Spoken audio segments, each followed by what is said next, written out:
The Louis Diaz podcast. Did you know my middle name was Clumsy? I never would have Annamaria guessed it by Clumsy. what I'm seeing down there. Now that was pure accident. Come on.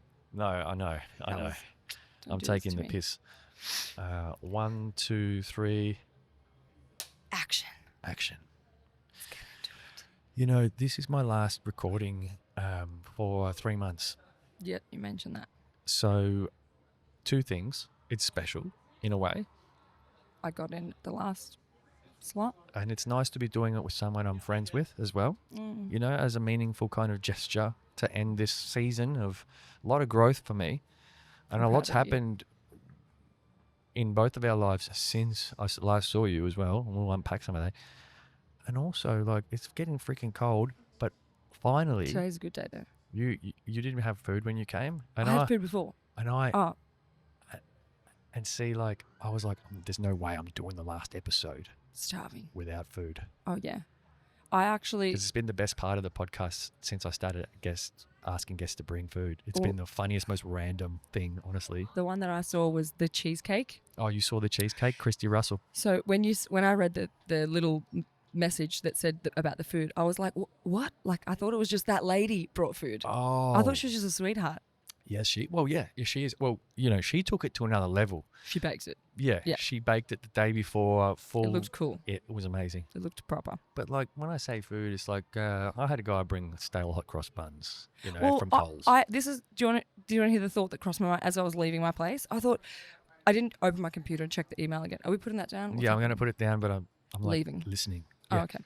So as I was before I was leaving the house, I thought, I'm not going to check the emails again to see if Louis responded because I wrote food. Did you see my email? Yeah, I did, and I'm really bad at responding to emails. I'm bad at responding to like everything, Anything. so don't Yeah. stress. But then I thought, as I was leaving, I'm like, I don't really have any food in the house to bring Louis, but should I bring him I was like, should I just get some protein bars and be like, this is what I eat on the go? But I didn't bring him. I decided against. Well, So- that would have been fine. I need Are some you protein hungry, bars. Yeah, darling? I sure am. Actually, I am today. I got you the simplest And this is Shazburger. oh, look at that. It look looks at so that. neat and cute. And I also had the pleasure Look of at that. speaking with a really nice lady while I cute is was in that? there. So I'm glad you sent me there. Thank you. She Thank was you. a sweet Grammy with her family. I was Really very glad you sent me to that shop. This Thank is you. New York Minute. And I don't ask for anyone listening at home, I don't ask my guests to bring food so they can feed me. No, It's just been a really great, interesting, funny part of the podcast. it's part of the thing. Because it's now. so random. Well, it's Like not random, but it's exciting. Well, It's everyone like, brings you know something it's different. coming, but what's it going to be? Exactly. It's a surprise. And now I just can't sort of do without it. You know what I mean? How is your food, like, on a total different note? How's your eating and food anyway? You've been healthy? Do you eat shit? What's it? I've been awful lately. Oh, no. You look always good, though. I know. Yeah, so good metabolism, Well, I work good out. genes. I work out. Oh, you've been training. How Yeah. often? Daily, I suppose. That's a big, I not don't many go- people can say I train daily. I don't That's go good to the on you. gym. Oh, what do you do then? That's So what I worked out in my late 20s is that I could outperform most gym people just by doing like 10 minutes of working out a day. like at home. Yep, push-ups. That is so true. But what people struggle with, I think, is that at home you don't have that motivation or that drive, so you slack off. And I even built a home gym in my garage. Like Yeah. it's there. It's not all spiderwebby, and since I've been actually The out gym. going to a place. Mhm. But I think for me, I get good motivation or at least a better drive if I'm in an environment where like, okay, I'm here for this reason, must do. At home, I'm always like, oh, I should clean this or sit down or do that or whatever. It's not like gym frame. Yep. And I feel like when I'm out in a gym environment, I'd be tougher. At home, I get Yeah. a little bit slubby and, a bit lazy. Can I ask you something about that? Ask me anything. Oh, by the way, all questions welcome AMA. today, everyone. AMA. Yeah. Would you feel the same if you were at the gym, but there was no one else there, not even the person that worked there? With the right mindset, absolutely. So Okay. there are some days where I'm like, I go to the gym just literally, this is fun facts about me. There are days that I go to the gym literally just to say hi to my friends. I'm not feeling it. I'm like, I'm not feeling no energy. I'm so lethargic, flat. Just every reason under the sun you can think of for why someone is like, I'm not doing gym today. Yep. Feeling all that, but I go just to say hi to my friends because it's like a community. I'll just go and chit chat for a bit, picks me up a little, like this chat, and then you feel instantly better, even if I didn't feel like training. No, that's good. And it's good that you've got that community at the gym. Yeah. And it's good that you're motivated just to go to the gym, to keep that community going despite the fact that you don't feel like working out. That's all positive. Sometimes it's just for here. Yeah. Do you feel ever sometimes so mental crap that you're like, then you talk to a friend or someone calls you or some conversation happens, however it happens, and you feel, oh my gosh, that's so much better. Yep. Conversations do that to me a lot. Well, and so this podcast is like therapy sometimes. oh wow, yeah, I that's get to why I unpack love other this. people's stuff too. It's not just about me. It's not much about me at all. But like, you know, just the act of this chat. You know what I mean? Is enough. I love, It can be about honestly, I burgers. love this. And like, I'll just share it because you know how much I love this. I want to do my own podcast. And that I'm so proud of you for everything that you've done and the time that you've spent, the effort you've taken, everything that even you create, even just getting all this together. Like, I'm so, so proud of you. Thanks. And even I look at it and I go, oh my gosh, I should really get off my lazy ass and do this too. You're not lazy. I'm not lazy, but I just mean when you set goals and you stick to the roadmap or the plan that you set in place and you just do little things, like this is not impossible to do. Obviously, it's not easy to do. Like, I'm retarded when it comes to all this technology See, stuff. So was I. You But work that's it out. not an excuse, because if I wanted to, I'd be like, Louis, can you help me with it? Can you help me with a podcast? But either way, I fully agree. It's like therapy. It's like therapy if you're talking about good things. I don't like podcasts that are just talking about absolute load of crap because I'm like, I got other things to do than listen to podcasts that are not talking about something helpful or meaningful or something that can enrich our lives in some way. That's my maybe cynical or pessimistic Everyone approach. comes to them for a different reason, but yeah, that's a good reason. But that's me as a person. That's how I am. Yep. Some people like listening to podcasts in the car or about whatever, which I'm not one of those people. I'm always, because my mind's always clicking and going and the phone's always going off. And and also I love chatting to people that I love. Yeah. Or people that I care about. And like you can love strangers. Yeah. If you can have love for like that guy. For sure you And can. be like, what's going on with you? Tell me about your life. And you learn things about people. Yep. And for me, that's why I was like, I would love to do a podcast and talk about meaningful things, because it's like, I do it all the time anyway. Everyone knows I love to chat. Exactly. And you're probably very much the same. I was the same. I was like, hang on. So you mean this is just exactly the same thing that I'm doing at the bars I go to, at the birthday parties I go to. But all it is that I'm just recording it now. Yeah. So cool. It's no different. No. And like, look, for me, when I first had the ideas of my podcast, what I wanted to do, Lessons for Life, I actually called it that because I wasn't sure what I wanted to focus it around, whether it was going to be a really specific theme or whether it was just going to be a little bit about my real estate stuff, a little bit about my, personal development, a little bit about moral or spiritual growth and teaching, a little bit about Jesus Christ, a little bit about Christianity, like my belief, my values, the things that I'm passionate about. But I didn't want to like call it, like, there's the Girls Gone Bible podcast. That's amazing. Have you heard of it? No. Oh, Louis Diaz. Seriously. There's so many How millions. Can There's you be millions Christian of and don't know Bible, Girls Gone Bible? Everyone knows. Come on. Sounds girly. It is girly. It's two girls that, anyway, it was just this huge podcast that blew up because they're Christians and they started talking about that stuff. Their beliefs. Well, the Christianity. And what they get out of it. Yeah. Well, whatever, I guess so. But I just mean a lot of people started following that particular podcast because of the theme it was about, right? It's a niche. Yeah, and so like there's podcasts about investing and stuff, which is like... Christianity's a big niche too. I love that, So but... many.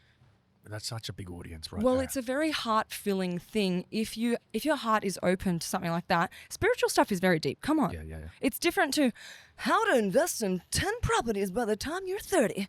Listen to my skills. And like, that's so different. Like investing or, I don't know, architecture or what are some podcasts about? Tell me. Go off the top of your head. 5 niche podcast things that you know of. I've heard of investing ones. I can give you one. 5. Life optimization one, like optimal That sounds health. kind of broad though. Yeah. So Jim Quick was one I was introduced to. Jim Quick. Everyone knows Huberman. Like a guy, or you mean Jim? His name is Jim. Oh, Jim. Quick. Okay, yeah. His name Quick, Kwik. Jim Quick. Yeah. He was the first one I was introduced to. Great podcast. It's all about brain and life hacks. Brain hacks. Oh, that's more. Oh, that's all. Yeah, okay. So Yeah. totally get that. That was going to be part of the idea as well. And Huberman's another one. Andrew Huberman, he does a lot of that. And he's Like brain hacks. like how to be health hacks. Yep. How to optimize, how to be 1% better. You know what I mean? Every day. Just. But I totally get that. Yeah. But for me, that's great. Like I think that's wonderful, and that's what I want to in my own great. ways. Yeah. It's great, but sometimes you feel like a slob. Like you were saying before, sometimes I you're feel not like feeling a it. shit every day. Yeah, Seriously. I think honestly that's a symptom of all these hyper 1%, top 1%, Yes. life hack influencers. Is Well, because they record 10 episodes, right, in one sitting, and and here's this, and then they release them weekly. that's very smart. That's how I should do it. Yes, it's very smart for them. Yeah. However, Where's he going with this, guys? exactly. I'm waiting for it. Here's the thing you can't see. Because they're recording 10 episodes and then releasing them once a week or whatever, right? You're gathering this belief through listening to their content weekly. No, I'm that not this gathering is like- beliefs through listening to podcasts. well, but hang on, that they are constantly optimizing their life. Yeah, they were on fire that one If day they that's what they're recorded their saying. 10 episodes. if that's what they're saying, but if they're not saying that, then you can't just assume that. Well, some people do assume it, and I think it's a trap to feel That's on them though. about yourself, like that you feel like you're lazy, because you're one of the most motivated people I know. I don't think It's I'm lazy. wild watching you. Can I hug you? Nah, I'll stuff the We'll cords. hug each other Love you, later. bro. Yeah, I love you. yeah.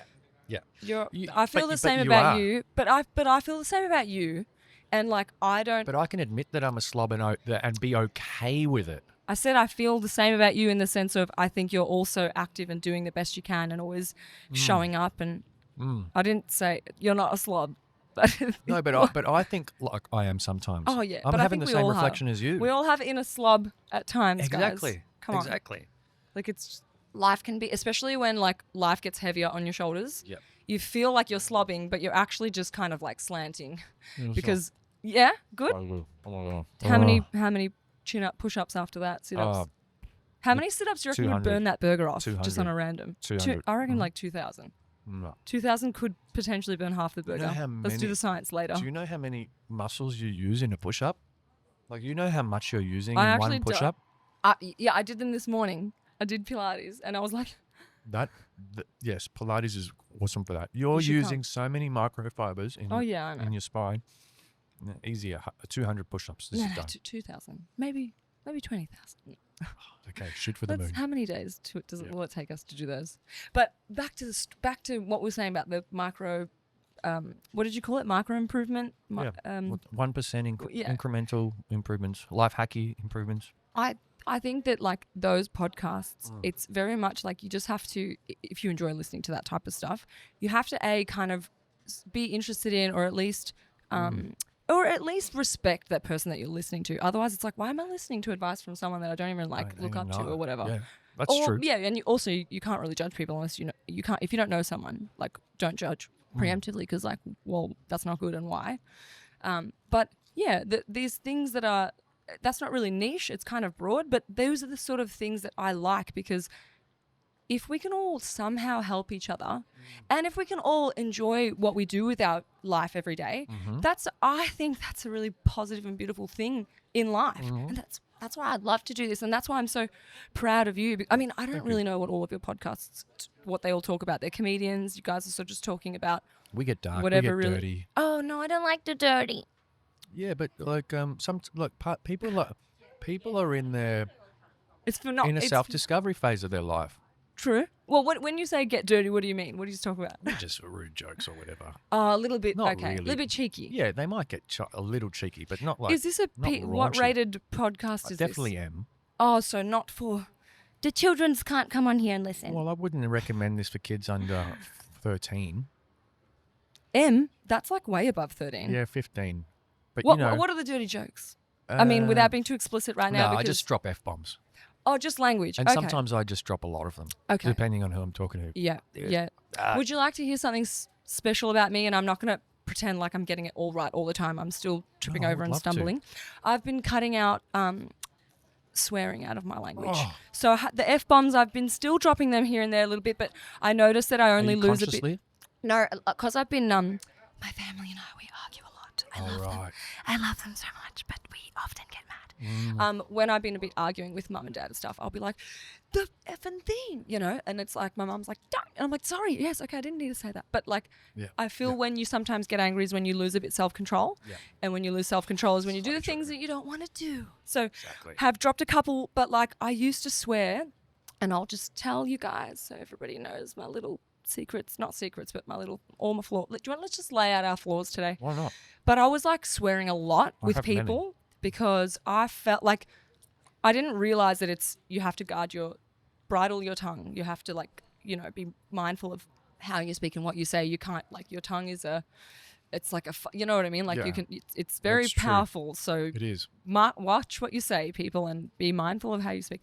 But I used to just kind of let my tongue run wild and just speak so. speak I can so. see why he's getting that angle. See, man. Like speak so wildly about whatever it is I was speaking about. And because I'm a really passionate person, for anybody that knows me, they will know this. But like if I'm talking about something, especially something that's getting under my skin and like kind of irritating me, or it's, why do people have to, like, I will just swear like a mother ever. I would just swear a lot. Like even me and Robbie, I'd be like, oh, Robbie, I'm not swearing anymore. And I realized I was doing that because I was frustrated about whatever I was talking about. So I was just like expressing my anger and rage with these ugly words. Yeah. But I realized it's not necessary. Like I don't want to do that anymore. I used to think it was like a fun way of being like real and coming across as I said this to my friend Stephen, who always whips me and puts me in check. Like he's a Christian friend of mine, so he's very like, you shouldn't be swearing, Annamaria, or you shouldn't be doing and it's like I actually like that correction and encouragement from your friends that want good for you. There's not enough people doing it. Well, yeah, you got to surround yourself with people in your life that actually love you and care about you. That's true. And it does help if they are also wise and you trust their advice. Because if you've got 3 morons that are your best mates, so true. or like anyone that can relate to this, if you've got like best mates that are like morons, you're kind of like, oh, I love that person, but are they really sharpening me to be a better person? Are they really, what's the word, influencing me or shape? Yeah, you're the product of the people you hang around, isn't it? Yeah. Well, I don't hang around him a lot, but he whips me when I see him. Like if I don't swear anymore, but he was like, "Don't do that." So I've been thinking about that. So no more F-bombs for me. So this is a PG-rated episode. Great, and I have lots of those. I just came off with Rosalind Fu. We didn't drop a single F-bomb, I don't think. But like part of this journey for me about. You look so smart. Thank you. With interviewing and having different guests on is that I've been trying to be more comfortable with who I am, and I think I've been going like this. But that's been going for a little while, right? Yeah. Well, Since it's a lifelong journey. When did we meet? Let's tell the people. Like, April, May last year. So it's been almost. It's been a year. Wait, are you sure it was April, May? Yeah. Well, that's cool, but yeah, it's been good knowing you, bro. Yeah, you and too. and I'm guilty. Like we should hang out more. We really should, but like. I get caught up in my own things, and it's not that. It's just our lives are very disconnected. Like we should be seeing each other at work more, but I'm never in the office. Like I'm never there. I'm not even at that office anymore. Yeah. What? Yeah. Long story. Okay. Can we go into it? No, we won't. We'll me and Lou. We'll do that privately. Yeah. Well, I would know more if I was being a good friend. Robbie comes into where I work. Oh, actually, he meant. Sorry, he's told me this. Yes. Where was that? The location, and then we carry on. Corner of King and Collins.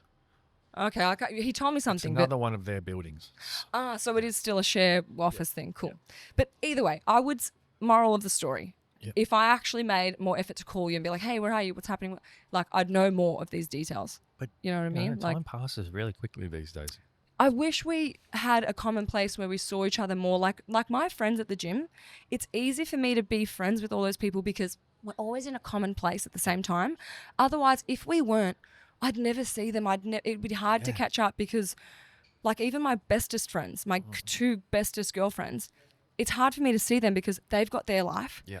I've got mine. Some people are really regimented with their schedule. I'm a bit of a crazy wild lunatic, but I try to get through the day, get to gym, not at home because I can't do it, but whether it's at home or at gym or Pilates, whatever. You do the things that you need to do for you to be a better person or to be proud of yourself, the best version of yourself, just to be able to go, I did my duties I said I was going to do for me, and mine might be totally different to yours.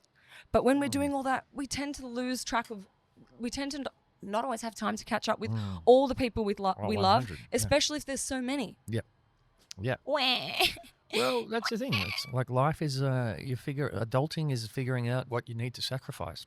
And when does adulting start? That's another question. It starts early. It starts when you're as soon as you're... I think it starts right after you're out of school.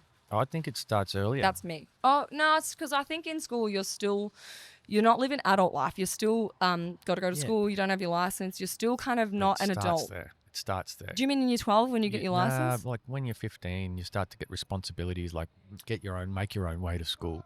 Then you're going to start making sure you get up early. Yeah. That's when adulting starts. But you have to do that in primary school too. Incrementally. Yeah. I But don't you know what Look, I mean. I'm just saying it starts earlier than what you think we it does. have different experiences of it, sure. But yeah, like when you have to look after yourself. Yeah.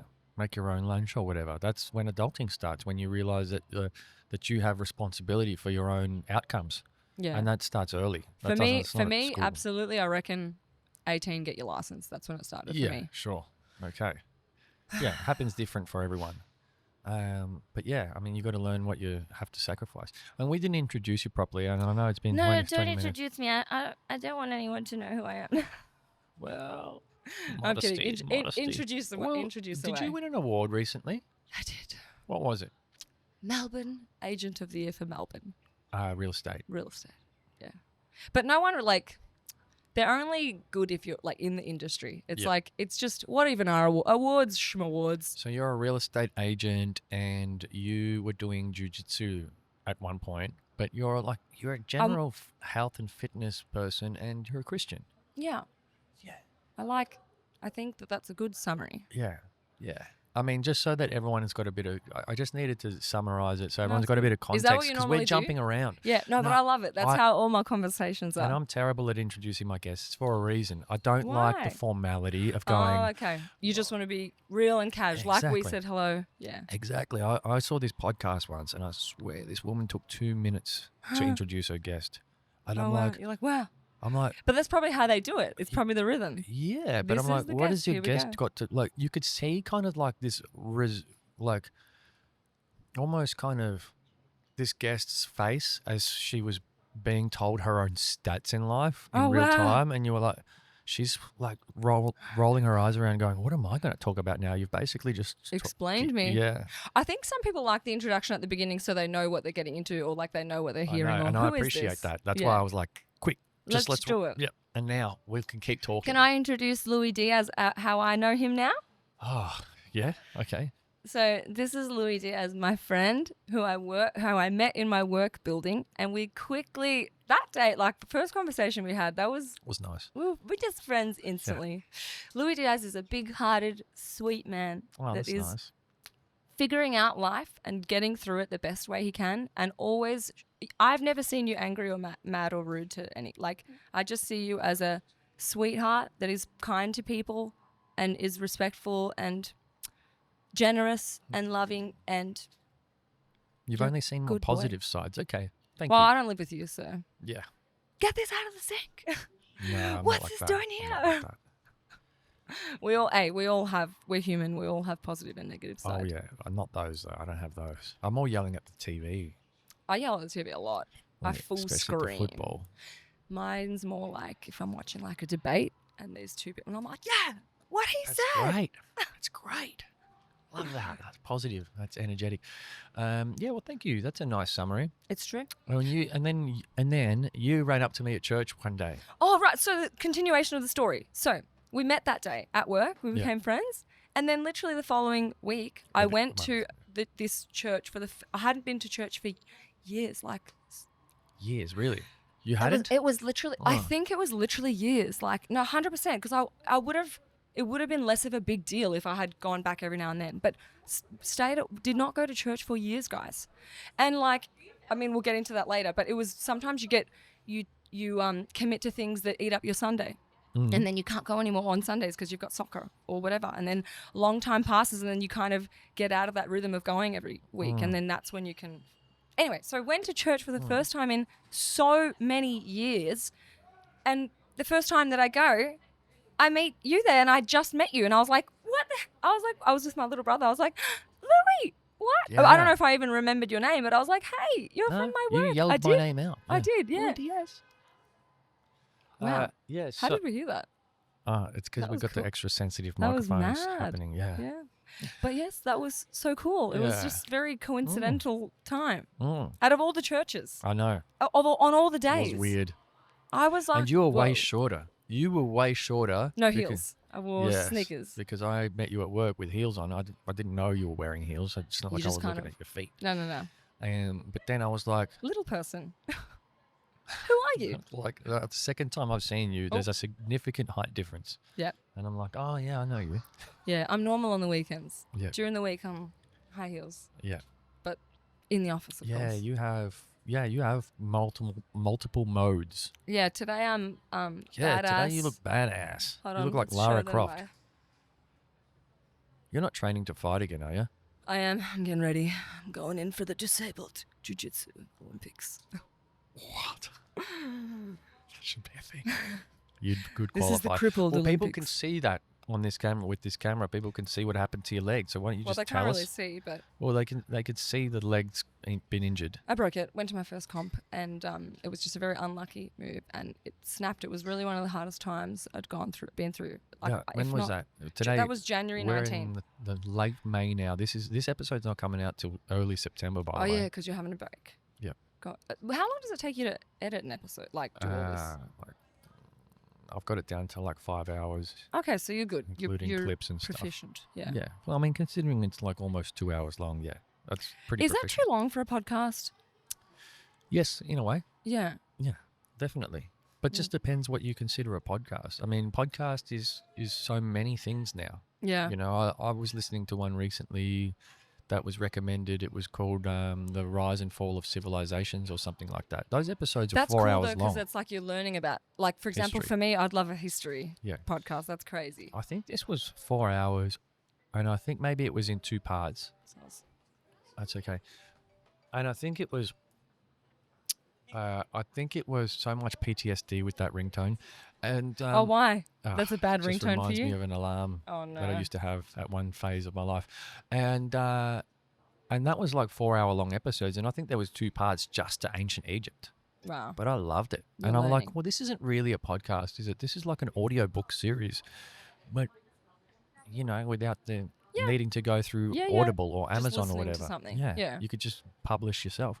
So, yeah, podcasts can be 5 minutes long. They can be 2 hours long. I think I the wanna- benefit of I- a long form podcast is more so when you're a celebrity, which I'm not, and you already have a big following, which I don't, and people that just want more of you and Yeah, will yeah, that's true. consume more of you. So Which if you I give don't them think- 2 hours, they will listen Yeah, to of 2 course. hours. Like Joe Rogan. Yeah. exactly. But see, for me, I didn't think, like, I wanted to do my podcast max 30 minutes long, like maybe 20 and that's minutes. great. But it was just like I wanted it to be about like an idea. Like maybe we can do an example of one or something.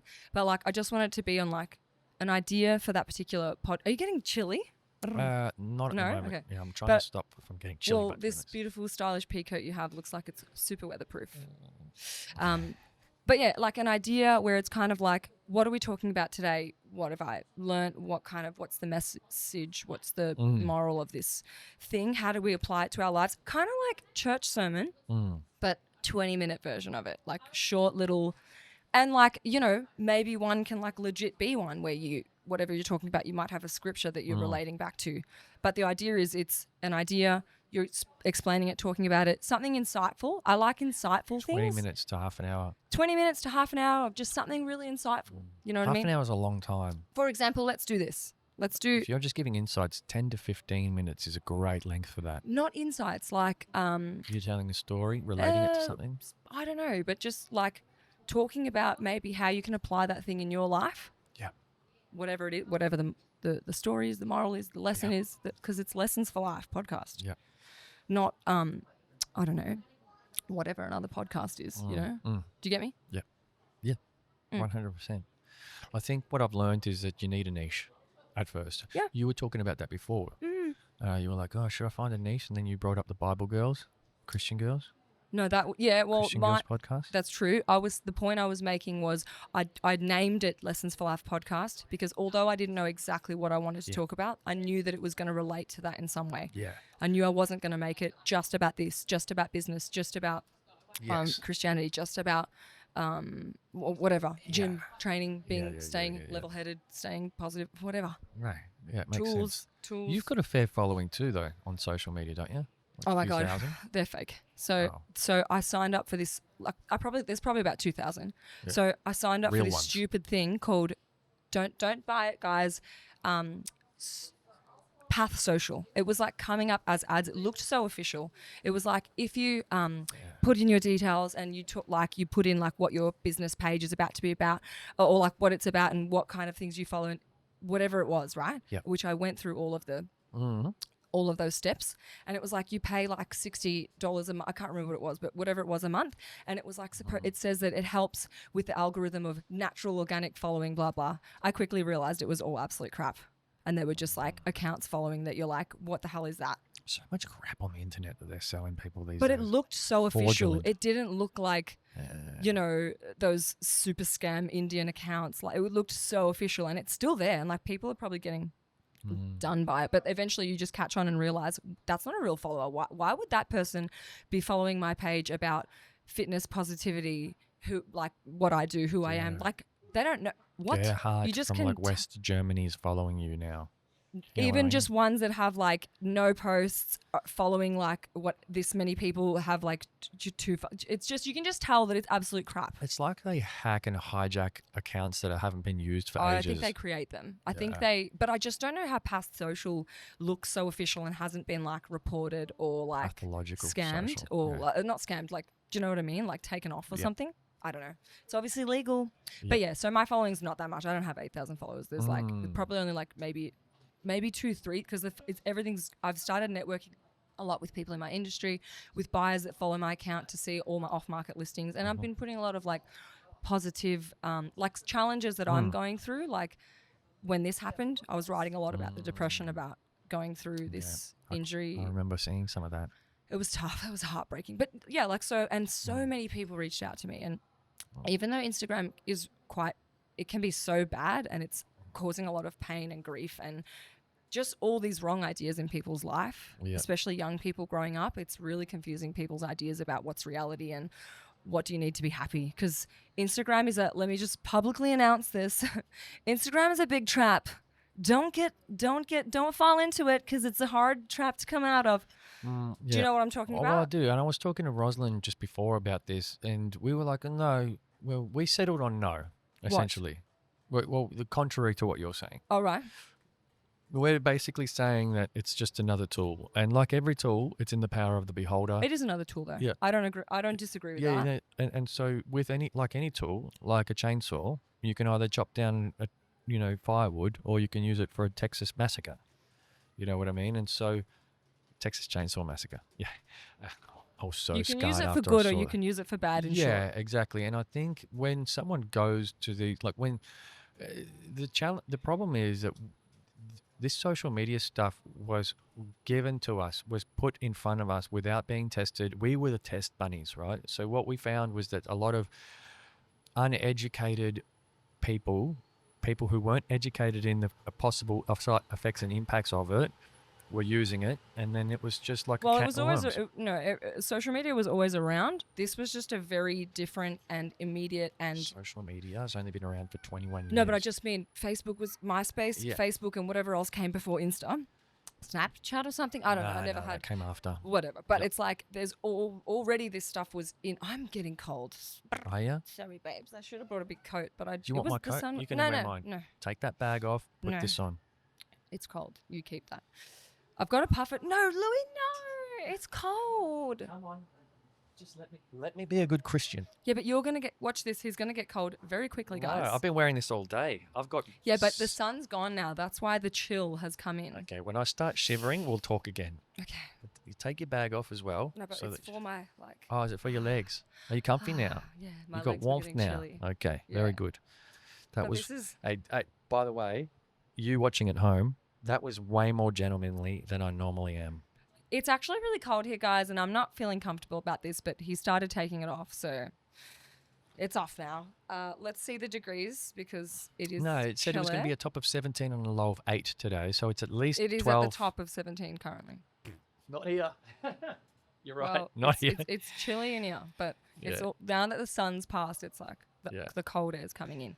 What was I saying? We were talking about social media. You were talking about it's always been around. You were talking about, you were warning people about the traps of social media. Yeah. That's right.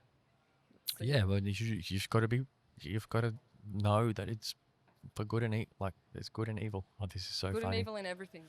All right. You let's just put it do on. I will. But But the chair I is. thought that my You've got to legs. get it around the chair. Yeah. Are you good? You've got a bit of chair on you as well, but it's cool. It's okay. Yeah. There you go. It's in now. It's on. See, we got there eventually. I do get cold quick though, guys. It's just a not. It's nice though, isn't it? The winter, That's I hate nice the winter. though. It's warm. It's Yeah. better than it was before. Yeah. My little chicken legs. Yeah. Well, I mean, that's another reason why. How are you feeling? I'm good. That's another reason why I'm obviously stopping this over the winter. Like it was never the original plan, right? But because I've had to try it, like because I've been managing production the way I am, which is 2 episodes every time I show up. Oh yeah. But only releasing weekly. Yep. Eventually, if you over 5 weeks, you're going to record 10 episodes, right? Yeah. But if you're releasing them weekly, you've got for the 5 weeks and 5 weeks after. You've done really well. So you kind of end up sort of, having a lot in the backlog. And then I was looking at the calendar, looking at my schedule, looking at the backlog, and I was going, hey, if I just really nail May and make sure I do 2 recordings every single day of May, I can potentially build enough of a backlog to take the whole winter off, which means I won't need to be inviting guests here. In the freeze. Yeah, smart. Good idea because it's chilly right now. Yeah. But can we go back to what you were Yes. saying? You said at the beginning, early on in the chat, you said that you've been growing. You said I've had a lot of growth. Yeah. I've been, Let's, can Oh, we you chat? want to unpack that? Can we unpack? Yeah, what do you I'm want happy to to know? unpack my stuff too, but let's unpack. Uh, I haven't seen you for ages. I've been a crap friend. We covered that. Personal growth. Tell me more. Well, I think a lot of it has come off the back of my 40th birthday last year and the desire to want to reach my potential, whatever that is. And that can come across as a bit wanky. What? But- I just high-fived you. I know. But just for anyone That does listening, not sound wanky. It could. So I want to explain what I mean by that. What I mean is that I feel like I know, like how I've lived has been a lot of undisciplinedness, a lot of impulse. There's been a lot of these behaviors in my life that haven't led to results that I know I'm capable of reaching. And so this year's personal growth has been about confronting those. And so part of it has So been proud of like you. keeping a little bit of a journal. I'm really proud of you. And the journal really is like, Literal? yeah, I'm going to track these behaviors. I'm so proud of And you. sometimes it's like, it's not about like berating myself or analyzing myself yet, because the analysis will come. There's going to be a time when I'm going to have to analyze some of these behaviors. But just the process of tracking it has made me more accountable I'm to really proud of you. knowing what those behaviors are. Let's just say at a surface level, some of them are financial challenges. Like maybe I spend too much and don't save enough. What I worked out was that when it's all happening with tap, the card and that, like it can just kind of be invisible, and then you just you open up your bank balance and then it just all disappears. But what if I'm writing down every day how much I spent? And then reflecting on like, oh yeah, that was 3 coffees, and then that was lunch that I didn't actually need because I had lunch at work, and then that was a few beers with a friend, and then suddenly I had this budget that I completely blew out on day 1 of 7, And so just tracking that behavior, other impulsive behaviors like, I'm really proud of you for that. that's only growth. a small thing, but that's so good. Keep going. Yeah, well, I mean, I looked at a lot of my behaviors. So I started keeping a second journal, which was about the behaviors and not so much just, And so like lust was one of those ones that was trapping me. A lot of people struggling with that. Oh yeah, that's that's pretty that's normal. like most of my friends I'm talking to. And it's like one of those things that you don't realize that it's gripped you for a very long time. It's very hard to identify it as a negative. Society toxic is normalizing it all, so people don't even see it as what it is. And it grabs you young. I know. I know. So you can't even. By the time you get to this age, a lot of the time you can't even This see is it. also why I was saying Instagram is an absolute trap. Yep. So Like, I've learned. that's one of the things in there. That's a trap. I've learned how to manage it on that A platform lot of too. people don't manage it though. It grabs them and it locks onto them, and they're like cooked after. Oh, believe me, it's taken many years. All right. So last, definitely alcohol consumption was another one. Definitely I thought you were good with that. spending. I didn't think you drink much. Yeah, I'd say I don't drink much, Hmm. but when I do drink, I Yeah, don't that's have not that much. my boundaries aren't set. Eh. Well, that's a problem. How often were you going out drinking? Don't belittle it. Doesn't matter. It Mm. doesn't matter. What matters is when I do go out, it gets out of hand. Yeah. Or it doesn't get out of hand. I drank more than I wanted to. Yeah. But only in retrospect, because I never set boundaries On the before. at the time. Yeah. Mm. Or beforehand. Or before. Or yeah. like tonight, I'm going out with X person. We're going to X event. I know it's going to get boozy. I do like a drink. How many am I going to limit it to? Just that. Yeah. I haven't been That doing seems that. very responsible though. That's very being Yeah. responsible. So like, all right, impulse is all about irresponsibility, right? But like the opposite of impulse is discipline. You know what I mean? And so like learning how to identify the impulsive behaviors, and then Act on it. and then develop some kind of discipline around it. That's kind of the personal growth journey that I'm on. And then there's also like self-compassion. This is a big one that I'm on. Like how to be compassionate for a family member that I know has really, tried their best, but also, fucked a lot of stuff up, and will never admit it. Oh my gosh, you're talking about my life right now. And so it's like, how do I develop compassion for that person? And that's probably going to take the rest of my life.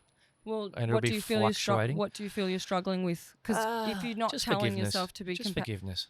But if you're aware of this and you've acknowledged this and you tell yourself, I need to be compassionate to this person, doesn't it kick in that moment? No, you can't. No. See, I believe in the tool of I believe in the tool of seeing it and then being instantly. No, don't get confused that they're the same thing, because they can be. Yeah. They can be for someone. For me, they are. I've just noticed that it's not me. That's not for me. Tell me like more. I'm not doing the forgiving in the moment. Oh. I'm doing that. I've identified the thing I have a problem with, and I'm, pardon my French, darn right to have a problem with that. I'm not in that moment. I'm not over it yet. We're very different. See, I do that and the forgiveness in the same instance. But but I know that I need to work through that. Is it because you're angry? Yeah. So you think your anger is the thing that holds you back from forgiving at the same time? Once you've acknowledged that person's screw up is because of X, Y, and Z, and you have that, and you go, they need compassion for that. Yeah, they need compassion. I need to but then develop you go, that but compassion. I'm angry. Yeah. Because ultimately, like what they say is that, have you ever heard that saying like that anger is a poison that harms the person that give it's the poison you're taking you're own poisoning yourself. Yeah, I have. I don't know. Yeah, I have actually. So in a way, like developing forgiveness for that other person is actually learning how to develop compassion for myself. So what I did when I identified that I was too hard on myself and that I needed to work on self-compassion, right? I identified that I wasn't going to be able to develop self-compassion if I didn't develop compassion for others. So I've cut through so many layers just getting there that many people won't cut through. Yeah. However, I'm blocked. I'm blocked at the point where I'm like, okay, there's more work I've got to do here. Because now I've gone through that and I know that and I'm here now. Why do you think you're blocked? Can you unblock yourself? Yeah, well, I can. What's blocking you? I just need to continue to do the work. And the work is like just spending time on like intention of forgiving that person for those things. I'm probably That's not nice. spending enough time on that. I've identified that it needs to be done. It's like when you look outside and you know your lawns need to be mowed and you know it, but they're not mowing themselves. And all you know is you got to turn on the lawnmower and actually go around and round in circles until it's all done. And are you stopping? Is the thing that's stopping you from doing that your resources, time, or energy?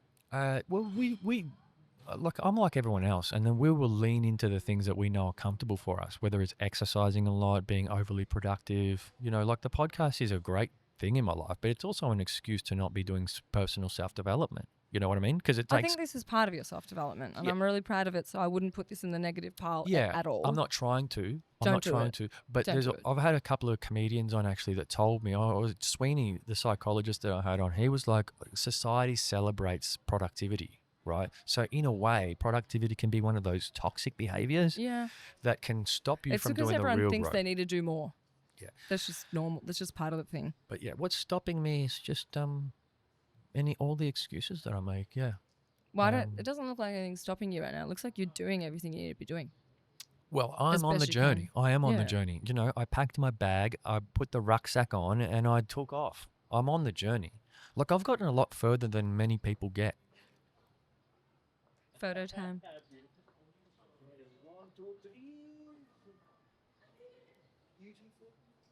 Thank you.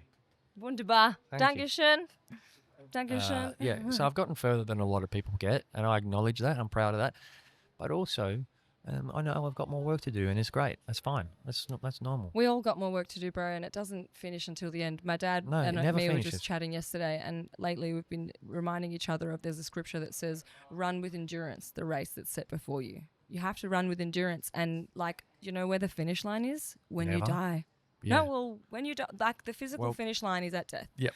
You can't This world continue to is- work on yourself after that. When you're dead, you can't do no more. But up until that point, it's run with endurance, bro. So just keep going. Well, I've always had that mindset. I haven't. I had that mindset since my kid. I was leaving my kid with her mum, and I was like, oh, this is gonna suck. And it sucked, and it broke me. It broke me, and it broke me for a long time. And I'm still recovering from the break of it.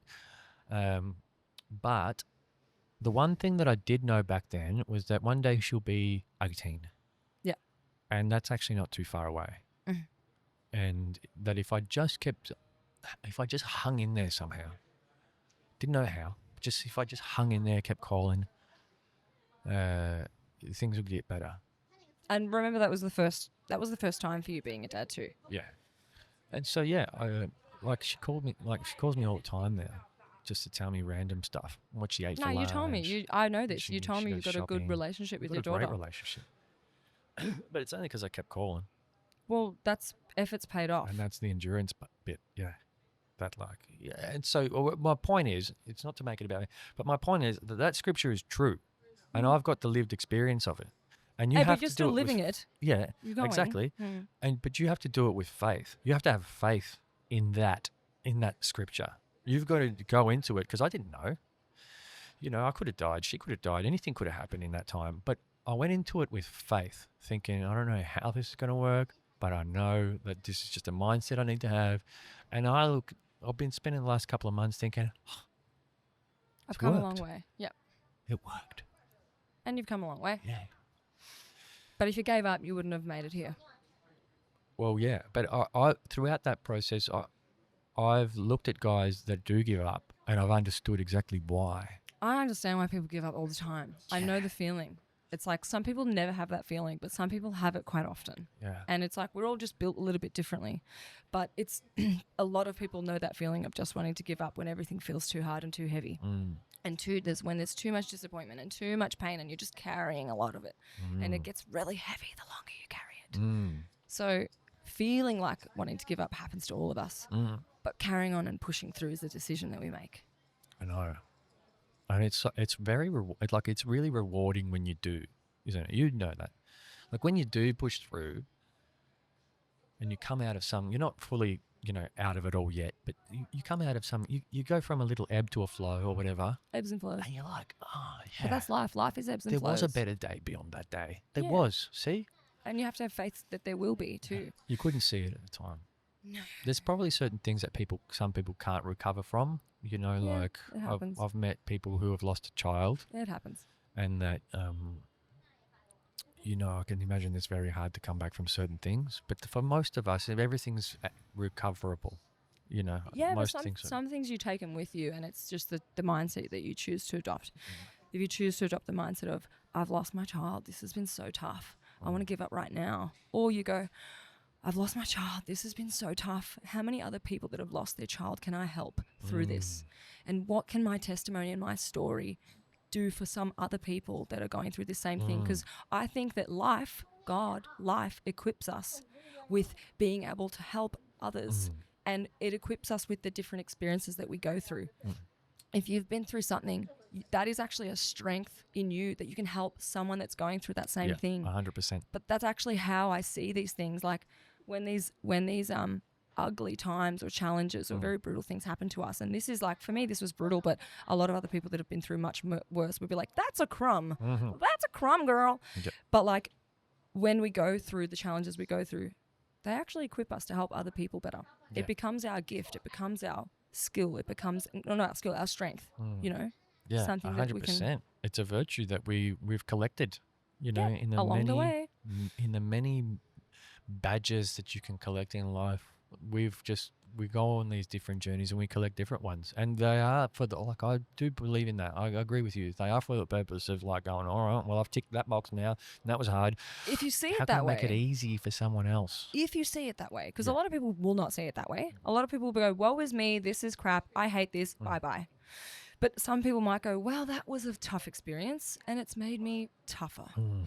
And it doesn't mean that you all of a sudden are happy and amazing and strong, and but it means that, you know, if you choose to try that mindset, you have a chance of getting there. If you choose to reject that mindset altogether, everything just feels crap. Do you get what I mean? Oh, no, I get it. I totally get it. And I would say that I was in the first camp for a long time, the woe is me camp.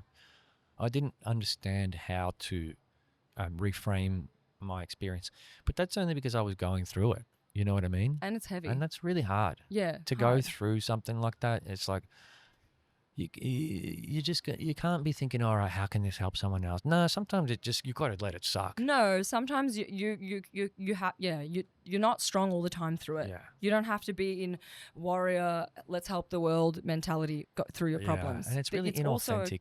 It's when okay people do to that. suffer and Yeah. cry, and it's okay to go through that. What's it called? Grieving, mourning. Yeah. It's okay. Yeah.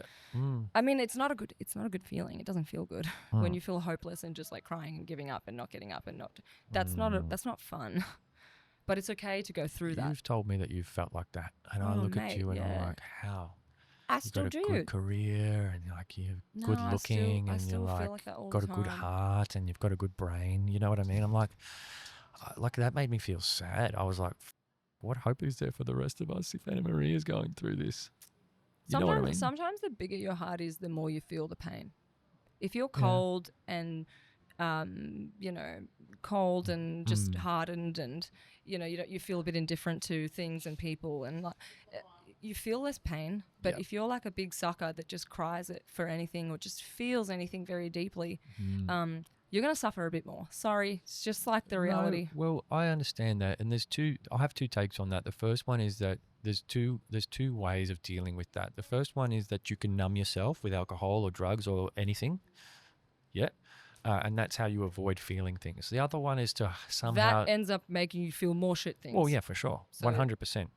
100%. Yeah, that's just momentary.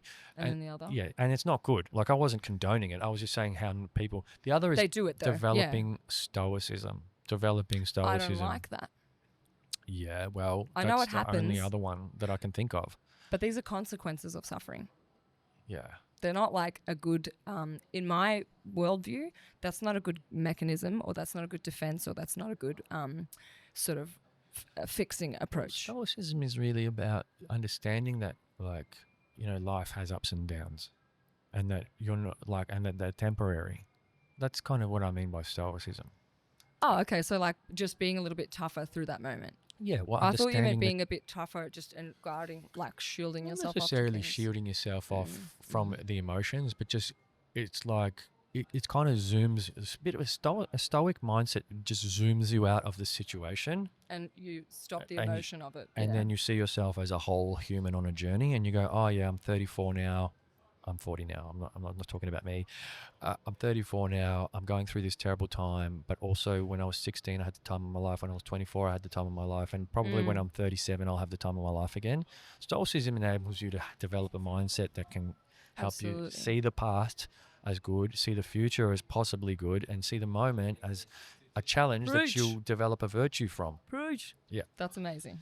Yeah. That's really so good. there's only two ways of dealing with that. Yeah. It's either numbing or stoicism. And Christianity can, develop, like, following the teachings of the Bible can really help you develop a stoic mindset. Really can. because it's like all about those stories in the Bible. It's all about overcoming challenges, the value of overcoming those challenges. That's Stoicism. And in a nutshell, it's like, oh, wow. And someone tried to get me onto it many years ago before I was ready for it. But, now I'm seeing it. And last year, I'd only started going to that church maybe a month or two before I met you there, before I saw you there. So weird.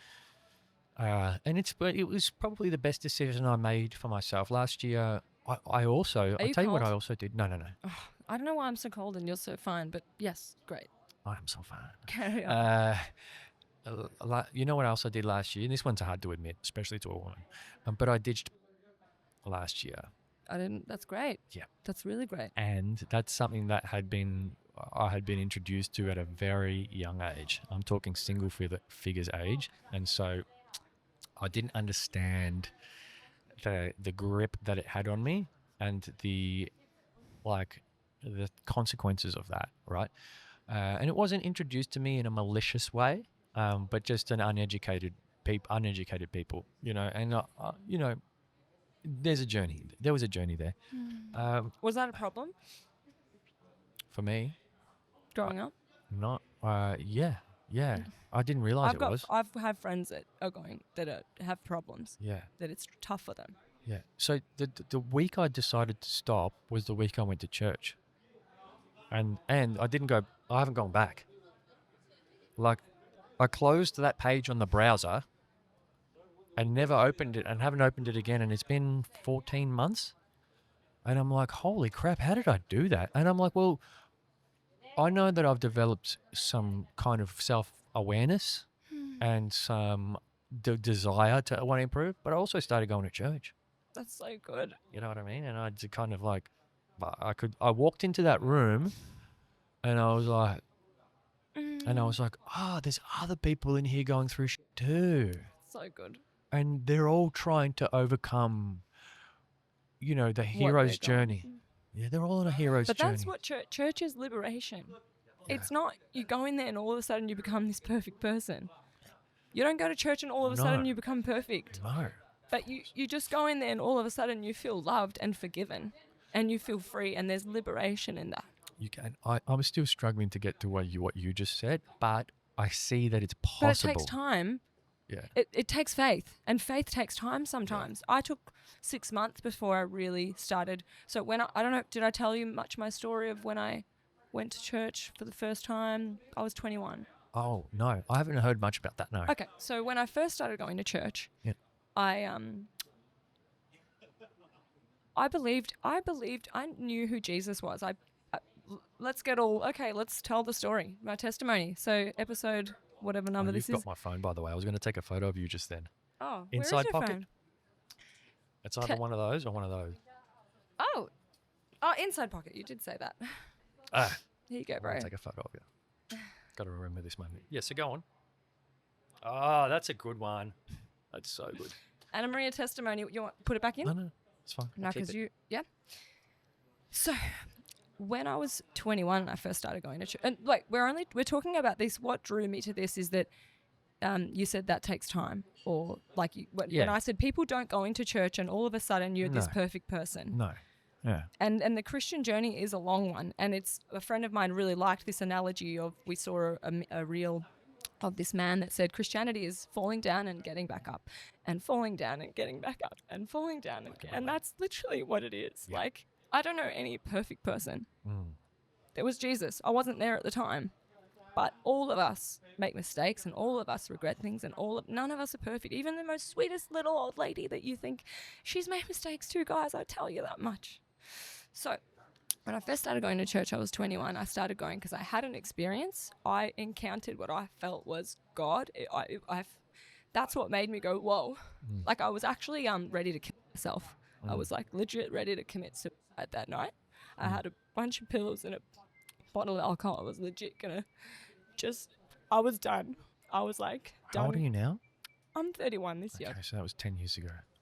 Yeah, 2021. I was 21 when I got baptized. So I might have been going to church for 6 months or so before I actually made that decision and really started truly having childlike faith. And that's when it became really transformative in my life.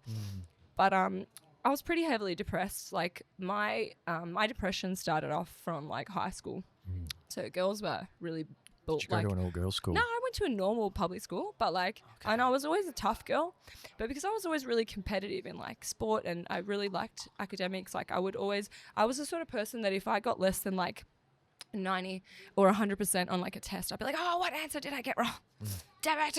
Like I was just always very wanting to do things to the best of my ability. That's just who I was. But your friends are supposed to love you for that, not be like mean to you or jealous of you or whatever it is. Like they're supposed to just love you and accept you. That's what friendship is. And because I've always been this very big-hearted, loving person that I just didn't like, I don't feel good about being nasty to people. It makes me feel like it's not I like to just love. I've always loved to love, and yeah, I don't feel good about being mean to somebody. Like obviously I'm very argumentative and I'll get in debates and be like, I will prove you wrong, but like, you know. Yeah. But I in school I would never have been like, I'm going to be a bully to that girl. But that happened to me a lot, and there was some straight up full bullies at school that were like, oh, we just don't like, people were like, why you do that to Annamaria? What's your problem with her? And they would go, oh, we just don't like her. She didn't do anything to us. We just don't like her. So they'd get, and I dealt with this for a while. And then in my own friend circle, when the girls were like, I felt that they were not being really good friends, where they'd start fights about like nothing, and then it would just be very catty and bitchy, and I just didn't feel like, obviously lots of things happen. I'm not going to give you the timeline, but I started to get pretty depressed because I used to think, you know, God, why are people so shit? Like, why are people so mean? And like, I would, you know, get quite upset about it, because if you feel excluded from your group, or you feel like that you just struggle with emotional things, and as a girl, it was tough for me. So I think from that I already started to build like internal sort of, you know, like feeling insecure or feeling not good about yourself or not feeling happy with yourself or whatever it was. And I think that just started building and growing, and I went through all these like, you know, emotional problems. At one point I was like really skinny, I was like not eating, I was trying to be really like pretty much anorexic, I was trying to like starve myself. And I think a lot of people think anorexia is well, it is it's all internal, but I feel that anorexia, it's almost like an outward expression of your inward suffering. When you're suffering on the inside and you're broken, it's like anorexia is like, it's also on the outside that you're suffering and broken. You and can see so it. yeah, and so that just obviously started from the from the teenage, feeling crap at school, feeling let down by my friends that were supposed to be there for me, but instead they were bitches to me, and I just didn't feel good. And that sort of all manifested, and I got to this point where I was like not happy with life. I started hanging out with these like shit people, because I'd never really, growing up, I never went to nightclubs, I never drank, I never had like all these girls of my friend group, they were going to like underage nightclubs with fake ID. And like I was not going, because strict Italian parents, my parents wouldn't let me out. I wasn't really allowed to like sleep over, not because my parents were Nazis, but my dad was like, I prefer if you slept at home, because I don't know these people's house you're sleeping at. And you know, parents, if they love their kids, you get protective. And I just respected my parents in that sense. I said, yeah, that's okay, Dad. Like I don't need a sleepover. If they're your friends, they'll not judge you because you can't do sleepovers or whatever. Or like I did still do sleepover, but I just mean there were some things that my parents were like, oh, you know, whatever, right? I know what you mean. And so I would always feel a little bit like left out, unloved, treated like crap. And that manifested, and I got to this point in my life where I was like so depressed, that anorexia, then once you're like in an eating disorder, it's really hard to get out of it. It's almost like this trap where once you're in it, it's a cycle, and it's really hard to break out of. And then I started hating myself. Then I started feeling very like, well, you know, now I'm mentally ruined. I'm crap. I may as well. I'm so sad. I felt like the road to peace and happiness was like so far gone that I thought, well, may as well just end it now because the suffering is too much. So, the thing that really tipped it over the edge, sorry, I was getting there and then I got sidetracked, but the thing that tipped it over the edge was like, I started hanging out with these like shit, I don't even know how it started, but these really crap people that were going to this place called Forest Nightclub on, what road is that? Queensbury Street? Anyway. long time ago, and it was a full-on dirty club with drugs and pingers and poppers and whatever. And I remember I had never done all that. So, that's how I got onto it. So the girls were going out. I never did the nightclub scene. I never did drinking because I did gymnastics, I did sport, and I was just not a drinking. And I was somewhat, I would say so, yeah. And so went there, dropped whatever it was, Eki. Mm-hmm. What were they called? Pingers? Yeah, pingers, whatever. eckies, And disco bickies, everything. I remember this drug, first one, because this carried on for probably like, from my memory, I reckon it was about a month. It was probably like 4 weekends before I then said, this is not me. I can't do this. And I'll tell you the revelatory moment. But the first pill that was, I remember it was like red cherries or something. It was like red. So you take the drug and then all of a sudden, oh my God, everything's amazing. Wow, like that's drugs for you, you know, fake synthetic love feeling. Love, mm-hmm. And that's how people get hooked on drugs. Yeah. So, and that's why they're really dangerous, and kids should really stay away, and people should be really acknowledging and aware of the dangers there, because if your life is shit, or if you're going through crap, or if you're not feeling good about yourself, and you take that crap, you're done. You know that little swirl at the end of the bathtub? The whirlpool. Yeah. And you can come out of it like, praise God, such a thank great you God that I'm analogy still here. Yeah, well, a tornado, whatever, something that sucks you down. Yeah, it's because everything around happens really slowly. But then when you get to the event horizon, that's what they call it in the black hole. When you get to the event horizon, it's gone. Yeah. You're done. And the weaker you are, or the sadder you are, or whatever, how much burden you're carrying, the more it is when you have that drug, mate, that's even more effect, right? So had that effect. Kept going back to this because I love to dance, guys. I'm like me too. I'm a rave. I love. We could go for a dance for me. After this. Well, we should, right? But music and dancing, I love it. I love it. Love it. And I didn't even know that really until I popped this pill and was dancing in this club. Now I just love dance. I can just dance. I know. But saying it the happened, word right? dance makes me want to do this. Like, makes me want to dance. But that happened to me. Yeah. So in that black shit that I was in that heaviness, that sadness, that hopelessness, that destructiveness, and mind you, the only time I would ever think about God in these moments, it was just where I'd be thinking and I'd say, if God is real, he knows that I'm good. Like, God knows that I'm a good person. Even if I felt shit with everything else, or I felt bad about all the crap and stress that I brought to myself and my family, I thought, God knows my heart, God knows I'm good. So if I die, I'll be in heaven. Like, however it works, right? They're the only times I'd really think about God. Otherwise, I wasn't sitting there thinking about Jesus Christ, fix my life, there's more to life, don't worry about the bitches from school, don't worry about this, don't worry about that, you know, stop being anorexic, you're beautiful. Like, I didn't think any of these things. I was just stuck in my world of shit. So, was going to that nightclub. It was probably, for me, I remember it being like maybe 3, 4, max 5 weekends. And I remember that one night that I think my friend gave me, like, instead of taking the normal 1 dose, you do like a double drop, so the effect is way more. Yeah. And that was the one time that I felt not in control. Yeah. Like, I couldn't control my, like, I just felt out of control, right? I didn't feel good. I wanted to just get out of there. Because normally if you just take one, you feel great. Yeah. If you do the too much. But these people were like double, triple, quadruple. They would just pump into the drugs. They loved it. To it. Right. But for me, the only drugs I'd ever done, I was always sort of a little bit in control, still me. Yeah. Just the feeling of hyped up. Yeah. Whereas this was, I was out of control. And I looked around and I saw these people chewing away with their big black pupils, gacked look, whatever. And I remember thinking, what the hell am I doing here? Yeah. This is not me. Like, why am I here? This is not my life. This is not who I am. So I left, and you know there was things was going on between me and my family. But shortly after that, I was ready to just end it all, and that experience happened where I felt like God was there, and I was like, "Whoa, what was that? I need that again." It was like a moment of, it must have just been faith, right? Because when you have faith, God is with you when you have faith. All you need to find God is just to have faith, and that's what people struggle with. All these people all struggle to believe in God because the faith isn't really there. So they're like, is God really a thing? I don't know. Science, Big Bang.